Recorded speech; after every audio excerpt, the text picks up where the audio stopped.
Good morning, everyone. Welcome to Hire Moment Mastermind. I'm Shira Lotzar.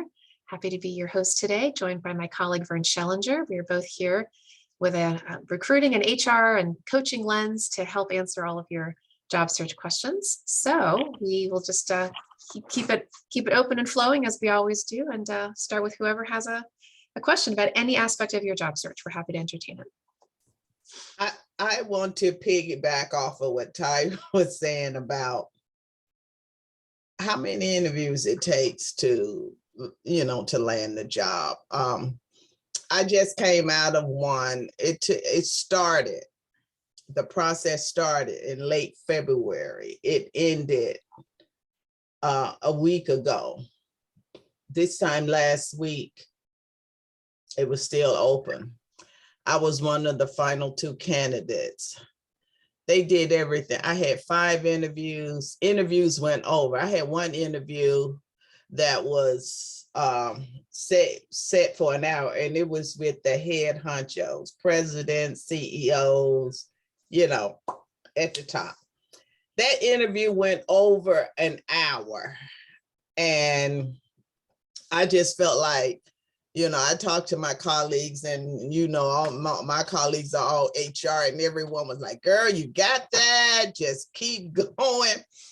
And I thought I did too. They checked my references, my references called and let me know, yeah, I was checked, it, turned out good.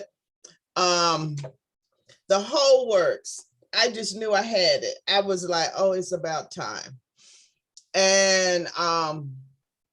And then I met with the last person I met with. He thought the interview would be 30 minutes. It went an hour. How do you not interpret that they like you from that? And so I was waiting. And I talked to my husband. He had to talk me off the ledge a couple of times because I was like, oh, I really want this. I think we got it, honey. I think we got it. And I'll never forget, I got to call the ladies. I saw her phone come through. I was prepared myself for Sonia. We'd like to make the offer to you. And it was the opposite. I was wounded. Oh my goodness, I was so wounded. And I'm like, well, I knew it was between 2 of us. And I also know somebody got to lose.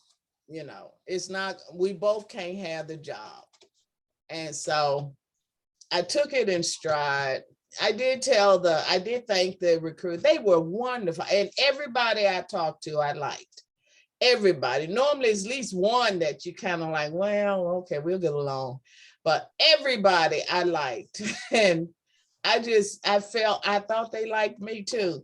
And they may have, just like what you said earlier, Shira, when it comes down to that, it's just that they got to decide. And they decide with the other candidate. But they did keep me open that if it doesn't work, would I be interested? Right. Yeah.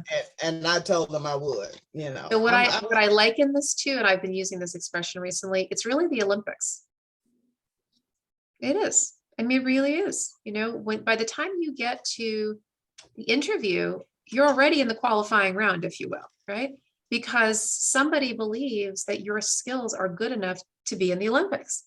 And now it's just a matter of, who's actually going to get the gold, not because any one of you are not terrific, but there's the subtlety, who did the triple flip with the thing with the toe and the whatever, and who got the 9.5 versus the 9.7. They're all amazing athletes, but they can't give the gold to everybody. That's right. And I got the silver, and I was so wounded. I did tell her I was very disappointed, but I understood. And I always wish people the best on their candidate. I never hang up with people, or even if it's email, I always tell them good luck on your selected candidate. Well, of course, being gracious. And so we go ahead, Ver. I was just going to say, Sonia, that's displaying your character. Yeah. Mm-hmm. And so and people do that's a remember way that. people evaluate one another, right? They remember how you What- left it with them. Yes. How you left it with them. Were you honest? Did you show integrity through the process? Were you gracious? Yes. So it's the right thing to do. As Yeah. hard as it is to do, it's the right Yeah. thing to do. Yeah. Yeah, and I did shed a tear or two behind it. I won't deny it, Yeah. because I really, really thought, oh, I was looking forward to coming back to tell you how I landed. But I got the silver, but I Yeah. got a medal. So I'm trying to take, I'm trying to Right. The take fact that the, you made it that far, Sonia, Yeah. that's huge. I know. It was a great company. Oh my goodness, they were in growth mode. It was GovCon, which is my niche. It was high tech, cybersecurity, and engineering, and all that. Working with the federal, the defense team, and I've done all of that. I was gonna be in heaven. I was so Well, excited. Well, Looking just forward take to it. any lessons learned from this experience and translate them to future opportunities. Really figure out what Well, worked, the lesson for me is that it's like you say, if unless you are the only candidate and then they say no, let's keep looking, that's a different thing. But if you know that you have competition, and I did know, they did tell me there was another person. Yeah. I did know I had competition. I knew it could go either way, but I didn't focus on that. I focused on me presenting myself, because I had to let them know that I'm your person. And like I say, I ended up with the silver, but I look at it, I got a medal, because there were some who didn't even get to that level. So I'll just take it in stride. And you know what, Sonia, at the end of the day too, I realize that when you're in job search, it can feel very much like it's about you, like whether you did well or whether you did. Look, at the end of the day, and you know this because you're in HR, right? It's a business decision for them. You're right. It's not personal. It just isn't. Who's Right. going to be the best fit? How many candidates have you rejected, Sonia, over the years? You're right. You You're can't right. remember, and you don't, it's not personal when you're making that decision. You're thinking about skill fit, culture fit, role, scope, promotion, ability, blah, blah, blah, blah, blah. All these different things. Has nothing to do with it's who's going to help advance mission and deliverables in the organization. So if you can continue to put that hat on, you'll realize better, right? It'll take the emotion down and say it's either the right fit for them or it wasn't. Well, I took the spiritual stance. I'm fully committed. I'm a Christian. I have no problems telling anybody that. And I said to myself, well, God has something better. Absolutely, he does. And I decided to, move on. I'm not upset. I'm not mad.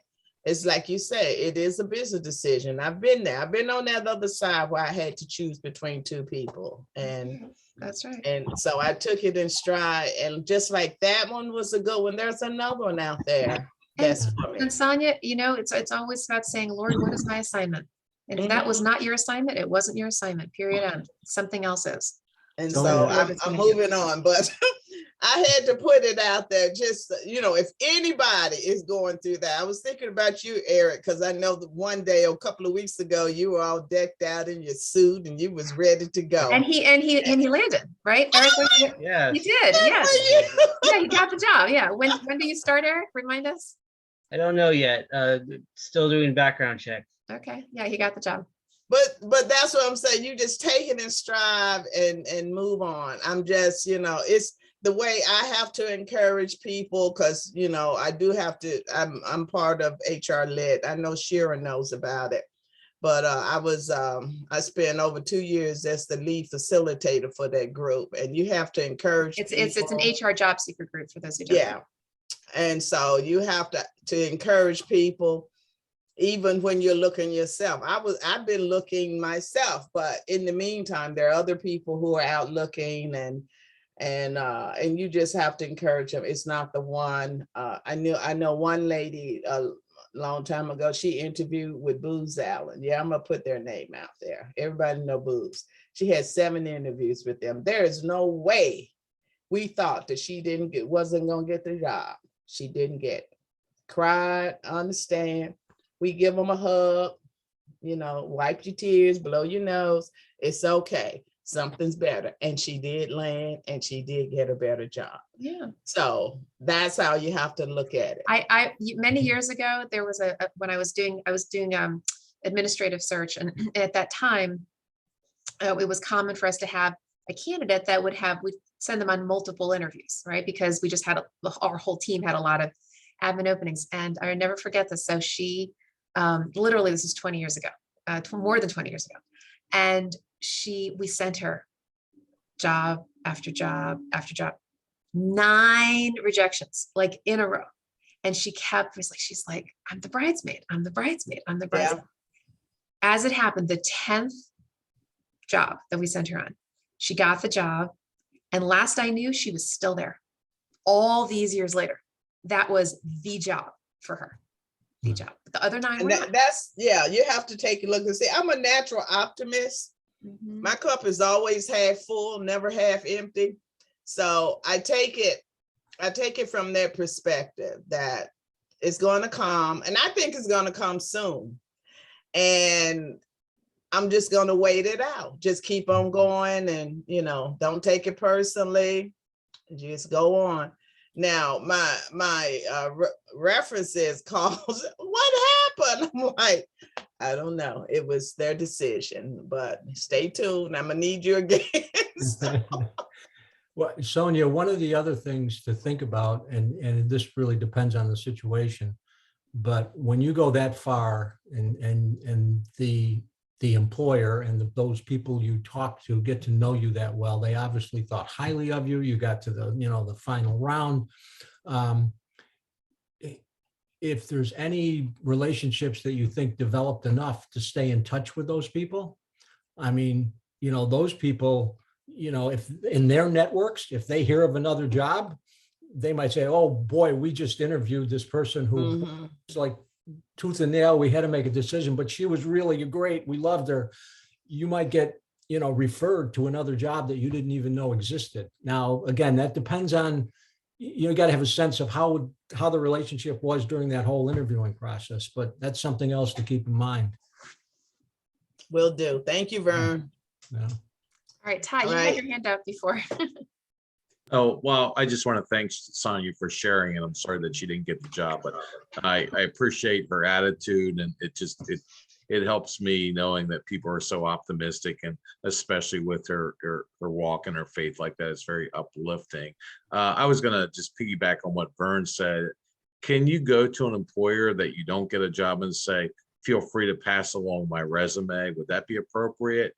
If you say like, well, I'm disappointed, but if you know of any other openings or within your organization, please pass along. Yeah. Always. Yeah. And obviously it's not like if it was, a single interview and they, and that was the end of it. But I mean, if you've gone through the interviewing process and got to a second interview or that type of thing, yeah, certainly, as Shira was saying earlier, just to get to the interviewing process, you've already been called out. They've already seen something there that they think you're worthy enough we're going to spend our time and energy now interviewing you because we think you're a potential person for this job. Right. But again, at the end of the day, there's only, one person you can hire. I'll share a real quick, funny story with you. When I was early in my career, I was hiring in the learning and development area at Dunkin' Donuts. And I interviewed these 2 female candidates, and they were just outstanding. And I was going through oh my God, which one do I choose, right? A meeting gets scheduled, and the 2 candidates walk into my office, and they tell me, you didn't know this, but the 2 of us are best friends. Oh my God. And they basically said to me, we understand, we know each other and how good we are. We understand that we're both really qualified for this. Whoever you select, we'll understand, because they were best friends. It was just, I was like, I couldn't say anything for like, why are the 2 of you here standing in front of me? So That's kind of a once in a million story, but it's the same thing. I mean, they were both really qualified. Ern, you I need to wonder. put that story in a book. That is really good. Yeah. It does happen. All kinds of, when you're in that role and you're interviewing, all kinds of unusual things. And I like that. That turned out to be good. I like what you had to say, but I would have been speechless too. Well, it did make my job easier. I didn't feel as guilty, obviously, right? Whoever I selected, I didn't feel as guilty that I couldn't offer the job to both of them. And I know there are, as Shira said, it's a business decision, but still, while it's a business decision, when you get to see people who are that qualified, you wish you could hire them both, but you only have one job. That's So, right. That's yeah. right. Ty? Yeah, I had a question. I had an interview, as I mentioned, and now I see another job on their website, a different job. Is it appropriate to apply for that job, or does it seem like, oh, this guy's desperate? Well, it's not about desperate. That's not the issue about applying for more than one job. It's a matter of brand confusion. It depends on what the other job is that you're applying for. If it's a very, very, very similar role, similar level, like total, almost fine, no problem. But if it's something completely different, they're going to think that you don't know what you want. And then they're likely not to hire you for either one. So you have to be really, really careful if you're going to apply for more than one job in a company. Okay, thank you. Yeah.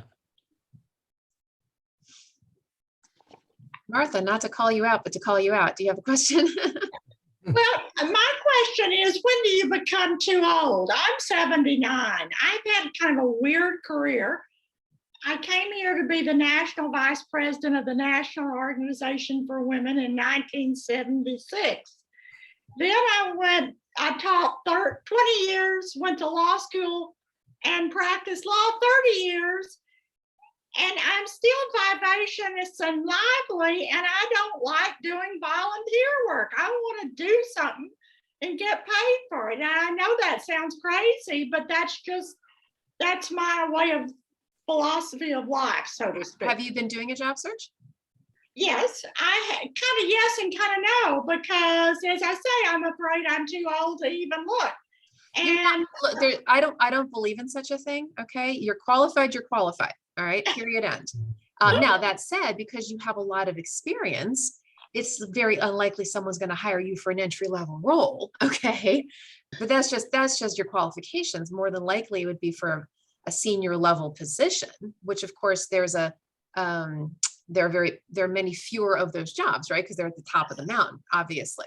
But the people get hired at all kinds of ages. So you just have the confidence. And by the way, I just have to say this for the record. While I appreciate you just shared how many years of experience and you mentioned your age, you want to strip that away from your candidacy in every way possible. I mean, not want age. You don't want people to inadvertently discriminate because of age. Now forget the legal side. Of course, they're not allowed to. But people are people, right? So we want to take away. So on your resume, you want to only go back about 20 years, 25 maybe.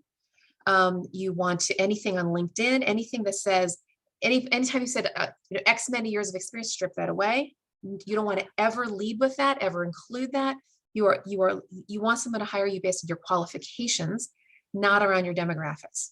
That should not matter. That's why we have EEOC laws, that people should not discriminate, because it's not about that. It's about who you are and your ability to contribute to the organization. So I would, encourage you to be looking at roles that are senior level, the kind of executive level. I don't know if you want to continue to be in the sort of, I don't know if you want to call social justice, kind of realm. It sounds like that maybe you're in that realm, but yeah, that's what I would do. Yeah, I'm still in that realm, but I did an interview with the Georgetown Ministry Center, which is what it is, and with a foundation to be a co-director of funding and that kind of stuff. And I felt like those interviews went well. And I just need to keep going. But Absolutely, yeah. Take age out of your mind. You're as qualified as the next person. Don't let that be a limitation at all, ever.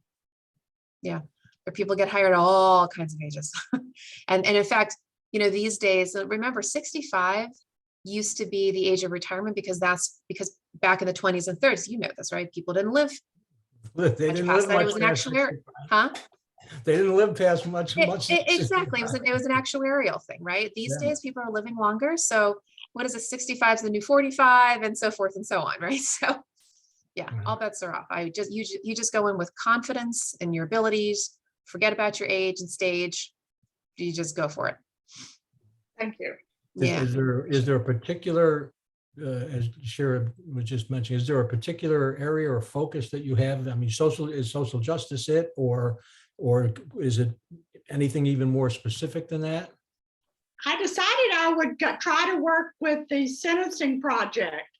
I contacted them and they said, well, you have our website, just volunteer on something on that. Well, that's no way for me to meet people. I know people on the board of directors of the sentencing project, but I kind of hate to call them up and say, okay, it's your time to help me. But I mean, Well, listen, relationships are important, Yes. you know? Yes, and don't pick up the phone and say, now it's your time to help me. No.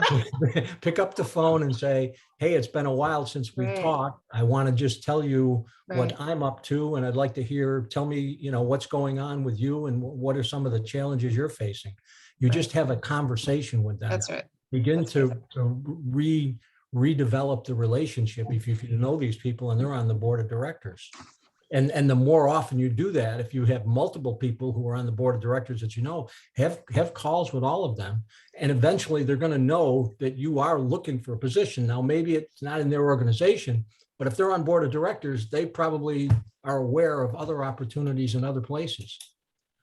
So I wondered about that. So go ahead and contact them. And Oh, yeah. absolutely. Absolutely. Yeah. And let them know that you're interested in that role. And of course, you want people to champion your candidacy. That's just what is done. Yeah, Shira and I say this over and over and over again. Networking is the number one way that people find jobs. That's right. So I agree. It's all about networking. All right. Other questions? Yeah, I just received an email just now. It says registration code. Dear user, I never gotten an email from this before, but it might be related to my job. It says the following unique eQuip registration code has been automatically generated for your use in establishing your account in the electronic questionnaires for investigations processing eQuip system. eQuip is the application system for background investigations and reinvestigations. You'll receive a separate communication from your sponsoring agency with instructions on the utilization of this registration code for establishing your account. Then it gives the code. Then retain this code until you've registered your eQuip user account. Yeah, it's Eric, it sounds like the employer that you're pending with is going to be following It's up from a with you .gov address. It's, Yeah. registration.opm.gov. Yeah, Yep. yeah, they'll be, so I didn't realize the position you landed was with the federal government Government contractor. contractor. Yeah, I'm sure you'll be receiving a follow-up email from them. Yeah. Okay. Yeah, all part of the process there. Okay. As you said, the background checks, you're going through that whole process. Cool. All right, other questions? Is there any general trends you see right now? Is the Great Resignation, quote, is it still happening? Is there such a thing, and maybe this is just a generic question, is there such thing as the hiring season, like the beginning of the year, and after that it kind of plateaus in the summer, kicks back up? Is there such a thing? I know it only takes one job. It only takes one job. Right, I mean, employers certainly hire all year long, there's no question. No. Can things get a little delayed in August and December? Sure, because of vacations, or in the summertime in general, but people are hiring constantly. One of the big trends that I've seen, and I haven't talked about this too much, although I think I've brought it up maybe once or twice here recently, is the remote work trend. More and more employers have just punted and said, okay, we're just going to go fully remote and we're going to hire people remotely, meaning the search is now opened nationally. And that has implications on both sides. Number one, on your side, it means you have a ton of opportunities that you never would have had before. You also have a lot more competition than you've ever had before. I might have mentioned here that about, I don't know when it was, a month or more ago, I did a search. It was a remote search, and I decided to just post on, job board, and I got 173 responses in 24 hours, right? I had to stop the search. There's just no way I could vet more people than that. And even that was a lot, right? So all those people, there are all these people who literally, had they not seen the search in that one day, they would never have access to it. Because it was just overwhelming. But again, on the other hand, everybody's got opportunities now. You can get a job in California. The employer can hire somebody in Texas. Like, we've got you, right? Your opportunities have just blown up. You don't have to stay local and regional anymore, neither do they. So that is, I think, going to really shift the way people search for jobs and the way people vet and screen for candidates. Because everything used to be geographically based, more or less, right? We always like, oh, I have to stay in the DC area. I have to. Not anymore. So Ty, really, really expand your mind of presuming you're open to working remotely. But that also means because you've got so much competition, you've got to apply quickly. Don't rest your laurels on this. I mean, you've got to go fast, really fast. And when you see something that's appropriate, and understand that because you're going to have so much competition, your chances are much slimmer, which is another reason why having an internal champion is really, really helpful. So just keep that in mind. I have Thank a you. question on that whole remote working, because that comes up when I interview all the time, about whether or not it's going to stay. And I look at it like this. I think in the nonprofit world, it'll be here for a little while. But in the for-profit world, everything banks on the federal government and what it's going to do. Now, I'm in the GovCon business. Eric is in the GovCon business, and whoever else, I don't know. But I do believe that GovCon, as soon as the federal government goes back in. I agree with you. I agree, because the federal government has been on site now for a while, and so you're right. As goes the federal government, so goes GovCon, because you're linked. But see, also you have to give this some thought too. The federal government we're looking at is here in the DMV. Mhm. Federal government is across the nation. Sure. You got people right now that's working in the Midwest, Southwest, Upper Northwest, all of that. They're going in every day because that's a requirement. And they don't push back to employers like we do. It's true. On this coast. And frankly, there are other countries, other states in the union that have just basically been on site for most of the pandemic, or a good chunk of it.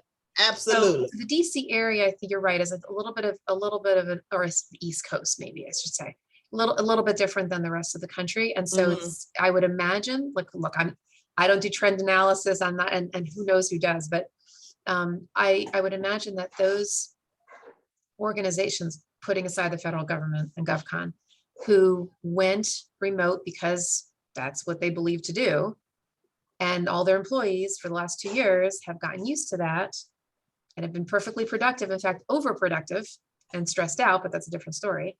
A lot of these employers are like, hey, why do we need to go back? Now, not everybody. There are definitely ones who are going hybrid. In fact, I've had the opposite challenge, frankly, as a recruiter, doing one right now, where the employer is insisting on hybrid, which means the person has to live in the DMV. And that means my candidate pool is this big, right? Because so few people want to work on site anymore, period. Like, I have a tiny, tiny little pool. So that's just, I think it really has to do with the mindset of the employer around whether they, how long they felt it was appropriate to have their people remote or not. And depending on that, then I think they're making decisions accordingly as to whether they go back in person for the most part, not every. Yeah. But when we get those 3,000 people right down Route 1 at Amazon, I feel pretty positive they will be in the office. Maybe. I feel pretty positive over that, but we'll see. It's gonna take a We'll see. minute.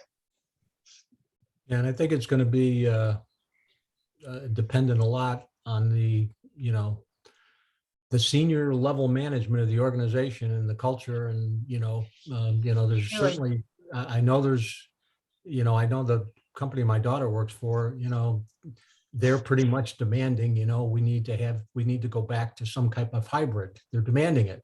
And you go to some other employer who's, saying, no, we're good. We're going to go, remote for all of our workers from now on, from this day forward. And,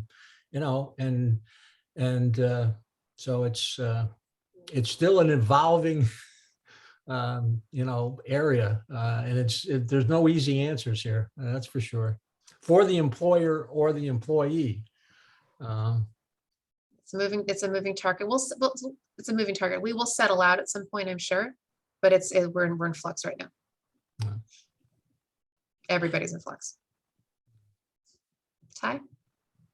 I know the best scenario is to have an internal champion, but when you submit your resume and there's a couple hundred resumes out there in the ATS, the hiring manager or the HR person, what catches their eye? I know that this could be a whole session on resume writing, but basically, what does the employer look for on a resume? It depends. It absolutely depends. They've got certain keywords that they are looking for, which you're going to know better if you really, really, really, really, really scour the job description, really scour it.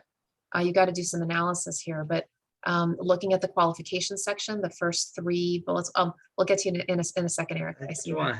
Unless you want to comment on this. Yes, that's what I'm saying. Well, first of all, the resume has to be something that is readable. No large text chunks. People don't like reading anything longer than 3 sentences without a break for their eyes.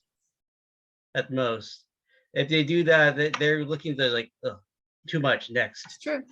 It's true. It's a very good point, Eric. Yeah. So if they actually get to see your resume, Eric's absolutely right. Your bullets should not be more than a couple sentences. In terms of keywords themselves, it really depends on what the employer is focused on, but they'll be scouring and scanning, and so pull out key terms from the job announcement and make sure that they are at the top of your resume, let's say in a text box. Label your accomplishment stories with those skills. You want to make sure those keywords are all over the place. You can never be completely sure what they're looking for because everybody's a little different. But you can kind of do forensic analysis and kind of assume certain things. Now, besides that, yes, they're oftentimes looking for the kind of company you work for. Okay, the sector that you came from. Your title matters. They're looking for a customer service representative, and your last title was, I don't know, rocket scientist, right? They're gonna be like, why is this guy applying, right? So you may have the skills, or you believe you have the skills, but if your titles don't reflect it, that can be challenging. Not that you can change your titles, I get it, but you can reframe everything else. Put at the top of your resume, customer service representative, and have the different, skills that are all layered throughout. So you want to try to balance out what your titles are with what you're actually looking for and the skills that you have. Tenure sometimes can be important, not as important, but I'd say the company, the title, and then the key skills that are in the job announcement. The one other thing to look at, Ty, in that is also look at the website and just pick out again the key things that you see on the website in terms of their values, their goals, their objectives, and if there's anything in your accomplishments that tie into that that's a good thing. It helps prepare you if you're going to have an interview or get to the interview stage. And it's the other place where the website can be helpful is in crafting a cover letter with your resume, because then you can speak to some of those. If you can draft your cover letter in a way that speaks to some of those values or some of the key things in their culture, that's helpful. I've taken stuff out of the job description, pasted it directly in my resume. If that is evident to the employer, is that a positive or a negative if it matches? Can you state that again, Ty? Yeah. I've taken stuff out of the job description under requirements, pasted it directly into the Oh. resume? Is that a positive or negative? If they say, oh, that's exactly what it says. No, in that's fine. I mean, now I wouldn't take whole phrases, but take the keywords. Yeah. And then if they're appropriate, I mean, if you do have those skills, then yeah, for sure. Yeah. Yeah, and the other way to look at that, and I think I'm repeating what Shira said, is as you scour that job description, and it talks about, here are the 5 specific skills that we're looking for the customer service rep. If you have a bullet point that, created XYZ program that, resulted in, and that bullet point speaks to those types of skills that, they've listed as the key requirements, that's a pretty positive thing to do as well. Okay, great. Thank you. Yeah. Other questions?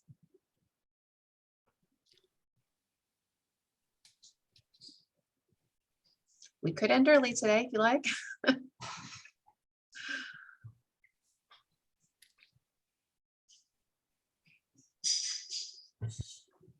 I'll just pop in a tip about interviewing.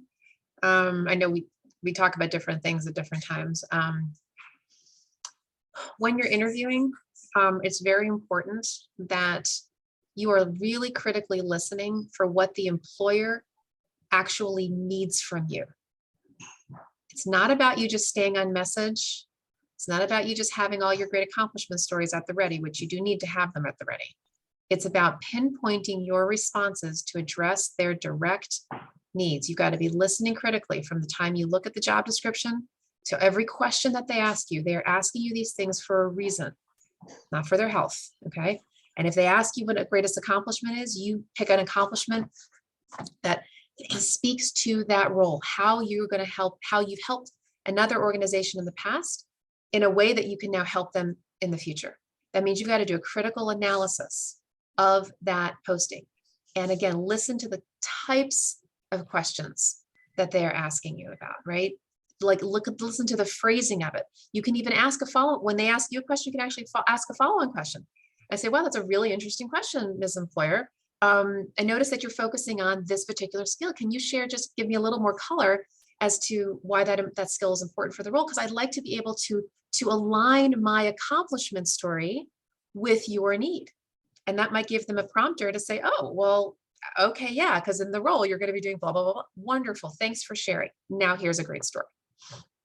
Yeah. Right. And Cheryl, let me just jump in, because when you ask that question, it makes the interview more of a conversation. That's right. And their response gives you the opportunity to answer in even a more positive and impactful way. That's right. Because of what you just heard them say. I haven't asked a question, but I thought, is it appropriate to say what interests you most about my resume? Or is that a good question or bad question? It actually, that's a perfectly fine question. You can ask that, at some point. You can say, or more broadly, what appeals to you most about my candidacy? It's not just about your resume, it's who you are too. Yeah. And that's actually a good, what we call in sales, a good closing question, because it gets them to really think about, making a decision about you. Yeah, it's a great question. But again, it's all about their needs. I realize that your side of it, right? You want a job that fills your career goals and salary and all the rest. That's absolutely important. And frankly, they should be interested in that. They should care enough to ask you what's important to you. But your side is to make sure that their needs are covered, right? Each of you should be looking at the other person's needs. And so you've got to be asking critical questions around their strategy, around what's important to them. What are the goals, short-term, long-term? What are the opportunities that this organization is facing? What can you do to help them move the needle in their organization? What can you do? What kind of skills do they need you to have? What kind of mindset do they need you to have? What kind of initiatives do they need you to be bringing forth? You ask questions that really show that you can think strategically, no matter what level you are. It doesn't matter. People need you to kind of see the forest, not only the trees, and make sure that you're asking critical questions and that the accomplishments you bring to the table directly relate to where they're going. Should there be a limit to the number of questions that you ask? Yeah, you don't want to ask 25. I'd ask several, 3, 4, something like that. But make sure they're good ones, not just the generic, what's a typical day like? You could ask that, but I'd make them very specific to this role. You can pull phrases out of the job description. You can pull phrases from what they said in the interview. Oh, Mr. Employer, a few minutes ago, you mentioned da, da, da. I like to ask a follow-on question about that. Tell me more about X, or what the challenges would be about Y, or which stakeholders would I be engaging with around Z issue. I mean, you just be pointed, in your comments, not generic. Then it shows that you're a critical thinker, shows that you know how to connect the dots, you're listening, and you're trying to make an impact.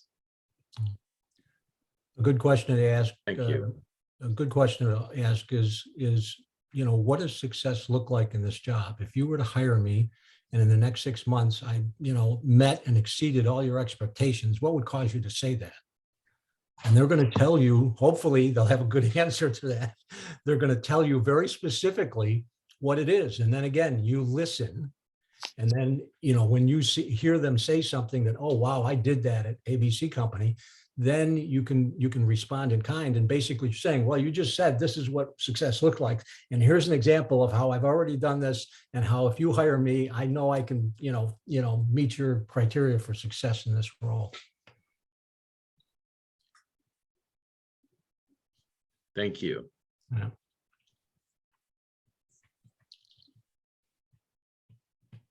All right, any other questions? You see, I put a file in the chat. Yeah. These are the questions that I asked in my interview. They thought I was very prepared. I didn't do very much preparing. But Thanks for sharing that, Eric.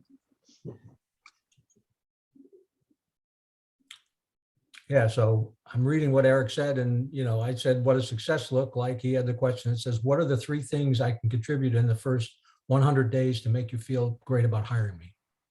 Right? Good question. But it's basically the same thing. What does success look like? How can I demonstrate that I'm gonna, be the right person, be the person that you choose, even though, we've only got one position, right? I guess it's if you give them something more to latch onto when answering, they can give you a better answer. But That's right. Yes. I didn't make these. I got them from someone in another group. Yeah, that's Fine.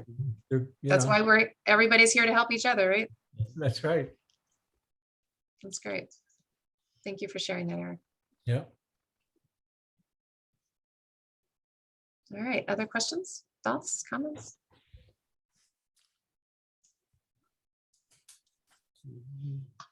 All right, we'll go ahead and wrap up a little early then.